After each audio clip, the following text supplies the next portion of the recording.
Hello everyone. ജർമ്മനിയിലേക്കുള്ള 2025 admissions സ്റ്റാർട്ടായിട്ടുണ്ട്. അതിന് വേണ്ടിയിട്ടുള്ള റിക്വയർമെൻറ്റ്സ് എന്താണ്, ആരൊക്കെയാണ് ക്വാളിഫൈ ചെയ്യണത്, എന്തൊക്കെയാണ് ഡോക്യുമെൻ്റ് റിക്വയർമെൻറ്റ്, അതിനെക്കുറിച്ച് പറയാം. ബേസിക്കലി നമ്മൾ ജർമ്മനിയിലേക്ക് മാസ്റ്റേഴ്സ് പ്രോഗ്രാമും അതുപോലെ ഓഴ്സ് ബിൽഡും ഉള്ള അഡ്മിഷൻസാണ് നമ്മൾ ചെയ്തു കൊടുക്കുന്നത്. ഓഴ്സ് ബിൽഡും നോക്കുന്ന സ്റ്റുഡൻസ് ആണെങ്കിൽ നിങ്ങൾക്ക് 12th കഴിഞ്ഞതിന് ശേഷം നിങ്ങൾക്ക് ജർമ്മൻ ലാംഗ്വേജ് B2 ക്ലിയർ ചെയ്തിട്ടുണ്ടെങ്കിൽ നിങ്ങൾക്ക് ഓഴ്സ് ബിൽഡും കോഴ്സസ് നിങ്ങൾക്ക് നോക്കാം. നിങ്ങൾ സയൻസ് ബാക്ക്ഗ്രൗണ്ടുള്ള സ്റ്റുഡൻസ് ആണെങ്കിൽ ഹെൽത്ത് കെയറോ അല്ലെങ്കിൽ IT-യോ മെക്കാനിക്കലോ റിലേറ്റഡ് ആയിട്ടുള്ള കോഴ്സുകൾ നിങ്ങൾക്ക് നോക്കാം. ഏറ്റവും കൂടുതൽ ഓപ്പർച്യൂണിറ്റീസ് ഉള്ളതും ആ ഡിപ്പാർട്ട്മെൻറ്റിൽ തന്നെയാണ്. അല്ലെങ്കിൽ നിങ്ങൾക്ക് മാനേജ്മെൻറ്റ് റിലേറ്റഡ് ആയിട്ടുള്ള കോഴ്സുകളും അവൈലബിൾ ആണ്. പക്ഷേ ഈ ഓഴ്സ് ബിൽഡർ എന്ന് പറഞ്ഞൊരു കോഴ്സ് പൊതുവെ സ്കിൽഡ് ആയിട്ടുള്ള അവിടെ ഷോർട്ട് ലിസ്റ്റിൽ പെട്ട പ്രൊഫഷൻസിന് ഉള്ള കോഴ്സുകളാണ് കൂടുതലും ഓഴ്സ് ബിൽഡർ എന്ന് പറഞ്ഞ ഈ പ്രോഗ്രാമിൽ ഇൻക്ലൂഡ് ചെയ്തിരിക്കുന്നത്. നോർമലി ഈ German language A1 A2 easy ആയിട്ട് ക്ലിയർ ആവും, B1 വരെ ക്ലിയർ ആവും.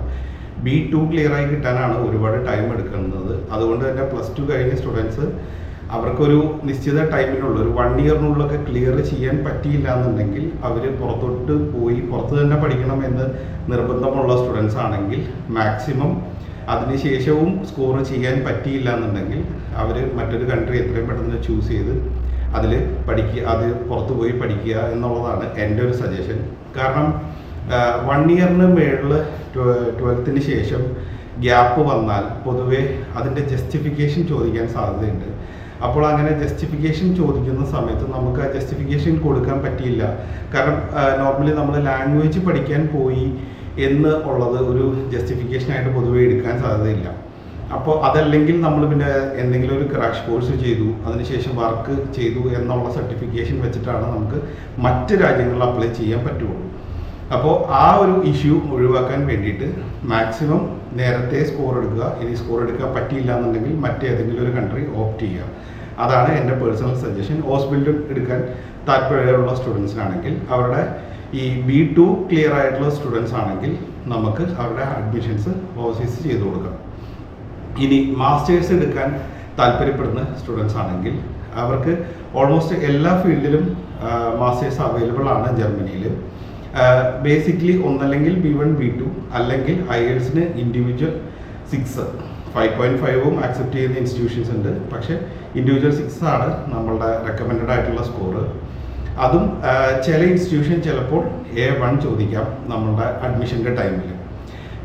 ഈ ജർമ്മനി നമ്മൾ ചെയ്യുന്ന സമയത്ത് നമുക്ക് പലപ്പോഴും വിത്തൗട്ട് APS വിത്തൗട്ട് ലാംഗ്വേജ് നമുക്ക് അഡ്മിഷൻസ് ഓഫർ ലെറ്റർ എടുക്കാൻ പോസിബിലിറ്റി ഉണ്ട് ജർമ്മനിയിൽ. അത് വളരെ കുറച്ച് യൂണിവേഴ്സിറ്റീസാണ് അങ്ങനത്തെ ഒരു ഫെസിലിറ്റി സ്റ്റുഡൻസിന് കൊടുക്കുന്നത്. അപ്പം ഏതെല്ലാം ഡോക്യുമെൻറ്റ്സ് ആണ് വേണ്ടതെന്ന് നമുക്കൊന്ന് നോക്കാം. നോർമലി ജർമ്മനി ചെയ്യാൻ ഉദ്ദേശിച്ച ഒരു സ്റ്റുഡൻ്റ് ആണ് നിങ്ങളെങ്കിൽ നിങ്ങൾക്ക് ഏറ്റവും അത്യാവശ്യമായിട്ട് വേണ്ടത് നിങ്ങളുടെ ഡോക്യുമെൻറ്റേഷൻ അറ്റസ്റ്റേഷൻ എന്ന് വെച്ച് കഴിഞ്ഞാൽ APS അറ്റസ്റ്റേഷൻ ആണ് ഏറ്റവും അത്യാവശ്യമായിട്ട് വേണ്ടത്. ഒരുപാട് ടൈം ഗ്യാപ്പും ഡിലേയും എടുക്കുന്നുണ്ട് ഈ APS അറ്റസ്റ്റേഷൻ ചെയ്യുന്നതിന്. അപ്പോൾ അതുകൊണ്ട് തന്നെ ജനുവരി ഇൻടേക്ക് നോക്കുന്ന ആൾക്കാരാണ് നിങ്ങളെങ്കിൽ ഇപ്പോൾ ലാംഗ്വേജ് എടുത്തിട്ടില്ല, ജർമ്മൻ ലാംഗ്വേജ് എടുത്തിട്ടില്ല അല്ലെങ്കിൽ IELTS എടുത്തിട്ടില്ല എന്നുണ്ടെങ്കിൽ പോലും നിങ്ങൾ ഫസ്റ്റ് തന്നെ APS അറ്റസ്റ്റേഷൻ ആപ്ലിക്കേഷൻ ചെയ്യുക. ഏകദേശം ഇന്ത്യൻ റുപ്പീസിൽ ഏകദേശം 18,000 ആണ് അതിന് വരുന്നത്. APS അറ്റസ്റ്റേഷന് കൊടുത്തതിന് ശേഷം നിങ്ങളുടെ ബാക്കിയുള്ള ഡോക്യുമെൻറ്റേഷൻ കാര്യങ്ങളെല്ലാമായിട്ട് നമുക്ക് മുന്നോട്ട് പോകാവുന്നതാണ്. അതിനുശേഷം നിങ്ങൾ IELTS എടുക്കുകയോ അല്ലെങ്കിൽ ജർമ്മൻ B2 എടുക്കുകയോ ചെയ്തു തന്നാലും നമുക്ക് ബാക്കിയുള്ള ആപ്ലിക്കേഷൻ പ്രോസസ്സ് പ്രൊസീഡ് ചെയ്യാവുന്നതാണ്. ജർമ്മൻ പബ്ലിക് യൂണിവേഴ്സിറ്റീസിലാണ് നമ്മൾ ആപ്ലിക്കേഷൻ ചെയ്യുന്നത്. പൊതുവേ നമ്മുടെ സ്റ്റുഡൻസ് എല്ലാം ജർമ്മൻ പബ്ലിക് യൂണിവേഴ്സിറ്റീസാണ്, കാരണം ഫ്രീ ഓഫ് എഡ്യൂക്കേഷൻ ആണ് അവിടെ കൊടുക്കുന്നത്. അതുകൊണ്ട് തന്നെ പൊതുവെ എല്ലാവരും ജർമ്മൻ പബ്ലിക് യൂണിവേഴ്സിറ്റീസാണ് അപ്ലൈ ചെയ്യാൻ താല്പര്യപ്പെടുന്നത്. അപ്പോൾ അതുകൊണ്ട് അവിടെ ഏകദേശം 2 to 3 months തന്നെ നമ്മൾക്ക് ഓഫർ ലെറ്റർ കിട്ടാനായിട്ടുള്ള ടൈം എടുക്കും. അപ്പോൾ ഓഫർ ലെറ്റർ എടുക്കാനായിട്ട് ചെറിയൊരു ആപ്ലിക്കേഷൻ കോസ്റ്റ് ഉണ്ടാവും. ആപ്ലിക്കേഷൻ ചെയ്തതിന് ശേഷം നമ്മൾക്ക് പിന്നീടുള്ള റിക്വയർമെൻറ്റ്സ് നമുക്ക് ഓഫർ ലെറ്റർ വന്നതിന് ശേഷം നമ്മൾ പ്രൈമറി ആയിട്ട് ചെയ്യേണ്ടത് നമ്മളുടെ living expense block account create ചെയ്ത് ജർമ്മനിയിലേക്ക് ട്രാൻസ്ഫർ ചെയ്യുക എന്നുള്ളതാണ്. മറ്റ് പല കൺട്രികളിലും നമുക്ക് ഷോ മണി ആയിട്ടോ അല്ലെങ്കിൽ ലിവിങ് എക്സ്പെൻസ് എന്നൊക്കെ പറയുന്ന നമ്മൾ അക്കൗണ്ടിൽ കാണിക്കുന്ന കാര്യം തന്നെയാണ്. പക്ഷേ ജർമ്മനിയിലെ സിസ്റ്റം വേറെയാണ്. കാനഡയിലെ പോലെ തന്നെ 11,900 യൂറോസ് നമ്മൾ അവിടുത്തെ ബാങ്കിൽ അക്കൗണ്ട് ക്രിയേറ്റ് ചെയ്ത് നമ്മൾ ആ അയച്ചതിൻ്റെ പ്രൂഫാണ് നമ്മൾ ലിവിങ് എക്സ്പെൻസിന് വേണ്ടി നമ്മൾ യൂസ് ചെയ്യുന്നത്. ഇങ്ങനെ ചെയ്യുന്നതിനെയാണ് ഈ ബ്ലോക്ക്ഡ് അക്കൗണ്ട് എന്ന് നമ്മൾ പറയുക. ഈ ബ്ലോക്ക്ഡ് അക്കൗണ്ട് ചെയ്യണം. പിന്നെ അതിനുശേഷമാണ് ബാക്കിയുള്ള നമ്മുടെ വിസ പ്രോസസ്സിങ്ങിന് പോവുക. ഈ വിസ പ്രോസസ്സിങ് ചെയ്യുന്ന സമയത്ത് തന്നെ നമുക്ക് VFS ഡേറ്റ് എടുക്കാനും നമുക്ക് ഒരുപാട് ഡിലേ വരാറുണ്ട്. അപ്പോൾ VFS ഡേറ്റും നമ്മളുടെ ഒരു കൺസേൺ ആണ്. അപ്പോൾ നമ്മൾ നേരത്തെ ചെയ്താൽ മാത്രമേ നമുക്ക് ഈ കാര്യങ്ങൾക്കൊക്കെ ഡേറ്റ്, കാരണം VFS ഡേറ്റ് കിട്ടാൻ വളരെ ടൈറ്റ് ഷെഡ്യൂൾഡാണ് പലപ്പോഴും സ്റ്റുഡൻസ് VFS ഡേറ്റ് കിട്ടാനായിട്ട് ഒരുപാട് ബുദ്ധിമുട്ട് പറയാറുണ്ട്. അപ്പോൾ നേരത്തെ ആപ്ലിക്കേഷൻ ചെയ്തവർക്കാണ് ഇങ്ങനെയുള്ള കാര്യങ്ങൾക്കൊക്കെ നമുക്ക് എളുപ്പം ഉണ്ടാവുകയുള്ളൂ. ബേസിക്കലി ജർമ്മനിയിലെ എൻട്രി ക്രൈറ്റീരിയ എന്ന് പറഞ്ഞു കഴിഞ്ഞാൽ മിനിമം 55% മാർക്കാണ് നമ്മൾ എല്ലാ സ്റ്റുഡൻസിനോടും പറയുക. 55% താഴെയാണെങ്കിലും വളരെ ലിമിറ്റഡ് ആയിട്ടുള്ള യൂണിവേഴ്സിറ്റീസ് ഇവരുടെ ആപ്ലിക്കേഷൻസ് എടുക്കും. അത് അവരെടുക്കുന്ന യൂണിവേഴ്സിറ്റിയും കോഴ്സും ഡിപ്പെൻഡ് ചെയ്തിരിക്കും അവരുടെ ആക്സെപ്റ്റൻസ്.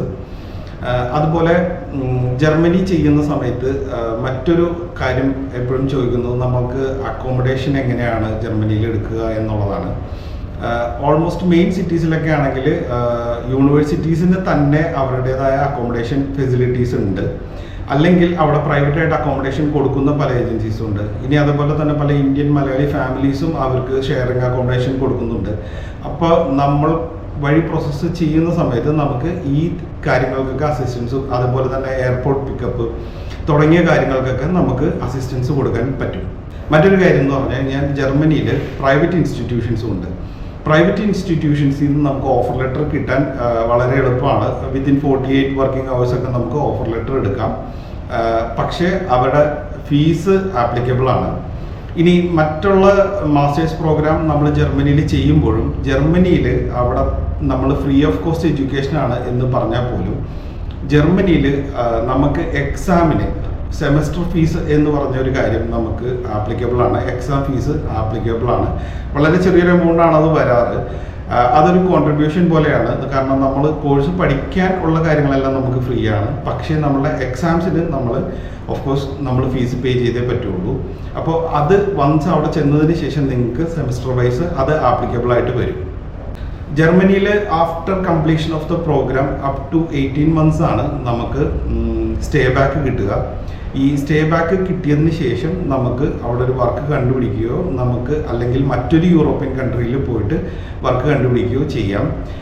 ഈ യൂറോപ്പിൻ്റെ മറ്റ് കൺട്രീസിലേക്കോ അല്ലെങ്കിൽ ജർമ്മനിയിൽ തന്നെ ഒരു കാര്യം എന്താണെന്ന് വെച്ച് കഴിഞ്ഞാൽ നിങ്ങൾ വൺസ് അവിടെ എത്തിക്കഴിഞ്ഞാൽ നിങ്ങൾക്ക് അവിടുത്തെ ലോക്കൽ ലാംഗ്വേജ് പഠിക്കേണ്ടത് വളരെ മാൻഡേറ്ററി ആണ്. കാരണം നിങ്ങൾ എത്രയും കൂടുതൽ ആ ലാംഗ്വേജിൽ പ്രൊഫഷ്യൻസി വരണോ അത്രയും കൂടുതൽ നിങ്ങൾക്ക് അവിടെ ജോലി കണ്ടുപിടിക്കാനും സെറ്റിൽ ആവാനും ഉള്ള ഓപ്പർച്യൂണിറ്റീസ് കൂടും.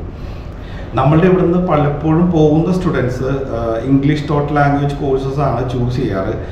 അവരുടെ ടീച്ചിങ് ലാംഗ്വേജും എക്സാംസും എല്ലാം ഇംഗ്ലീഷിൽ തന്നെയായിരിക്കും. കാരണം നമ്മൾ ചെറുപ്പത്തിൽ ഇംഗ്ലീഷ് പഠിച്ചു വളർന്നതുകൊണ്ട് തന്നെ നമുക്കതിൽ കൺവീനിയൻസ് ഉണ്ടാവാം. ഈ കോഴ്സ് ചൂസ് ചെയ്യുന്നതുകൊണ്ട് നിങ്ങൾക്ക് ഈ കോഴ്സ് കംപ്ലീറ്റ് ചെയ്യാൻ പറ്റും. പക്ഷേ നിങ്ങൾക്ക് അവിടെ ജോലി കണ്ടുപിടിക്കണമെങ്കിൽ നിങ്ങൾ ജർമ്മൻ ലാംഗ്വേജിൽ നിങ്ങൾക്ക് പ്രൊഫഷ്യൻസി അത്യാവശ്യമാണ്. അതുപോലെ തന്നെ ജർമ്മനിയിൽ PR ഉള്ളത് നിങ്ങൾക്ക് എല്ലാവർക്കും അറിയാം. ജർമ്മനിയിൽ നിങ്ങൾക്ക് PR കിട്ടാനും ജർമ്മൻ പാസ്പോർട്ട്, യൂറോപ്യൻ പാസ്പോർട്ട് കിട്ടാനും പോസിബിലിറ്റി ഉണ്ട്. പക്ഷേ അത് കിട്ടണമെങ്കിൽ നിങ്ങൾക്ക് ലാംഗ്വേജ് പ്രൊഫഷ്യൻസി ഇല്ലാതെ പറ്റില്ല. അപ്പോൾ അങ്ങനെയുള്ളൊരു സിറ്റുവേഷൻ നിങ്ങൾ അവിടെ പഠിച്ചു, നിങ്ങളവിടെ വർക്ക് കണ്ടുപിടിച്ചു, അതിനുശേഷം നിങ്ങളൊരു PR എന്നുള്ള പൊതുവെ കുട്ടികൾ നമ്മുടെ ഇവിടെ നിന്ന് PR എന്നുള്ളൊരു കോൺസെപ്റ്റിലാണല്ലോ ജർമ്മനിയിലേക്ക് പോകുന്നത്. അപ്പോൾ അങ്ങനെ ജർമ്മനിയിലേക്ക് പോകുന്ന സമയത്ത് ഇവരുടെ PR ഹെൽപ്ഫുൾ ആവുന്നത് എപ്പോഴും ഇവരുടെ ലാംഗ്വേജ് പ്രൊഫഷ്യൻസി തന്നെയാണ്. അപ്പം എൻ്റെ ഒരു സജഷൻ, നിങ്ങൾ പഠിക്കുന്നതിൻ്റെ ഒപ്പം തന്നെ നിങ്ങൾ കൂടുതൽ ലോക്കലായിട്ട് ഇൻട്രാക്ട് ചെയ്ത് നിങ്ങളുടെ ലാംഗ്വേജ് സ്കില്ല് കൂട്ടിയെടുക്കുക, നിങ്ങളുടെ റീഡിങ് സ്കില്ല് കൂട്ടിയെടുക്കുക എന്നുള്ളതാണ്. അപ്പോൾ നിങ്ങളുടെ ലാംഗ്വേജ് റിക്വയർമെൻറ്റ് വെച്ചിട്ട് നിങ്ങൾക്ക് PR അതുപോലെ തന്നെ വർക്കും കിട്ടാനുള്ള ചാൻസസും കൂടി കിട്ടും. സോ ജർമ്മനി നോക്കുന്ന കോഴ്സ് ബിൽഡിംഗ് അല്ലെങ്കിൽ മാസ്റ്റേഴ്സ് പ്രോഗ്രാം നോക്കുന്ന ഒരു സ്റ്റുഡൻ്റ് ആണെങ്കിൽ ഞങ്ങളെ കോൺടാക്ട് ചെയ്യാം. ഞങ്ങളുടെ ആബ്സല്യൂട്ട്ലി ഫ്രീ ഓഫ് കൺസൾട്ടിംഗ് ആണ്. അതുപോലെ തന്നെ മറ്റേതെങ്കിലും ഒരു കൺട്രിയാണ് നിങ്ങളുടെ പ്രിഫറൻസ് എങ്കിൽ അതിനും ഡീറ്റെയിൽ ആയിട്ട് കോൺടാക്ട് ചെയ്യുക. So thanks for watching. മറ്റൊരു വീഡിയോ ആയിട്ട് വീണ്ടും കാണാം.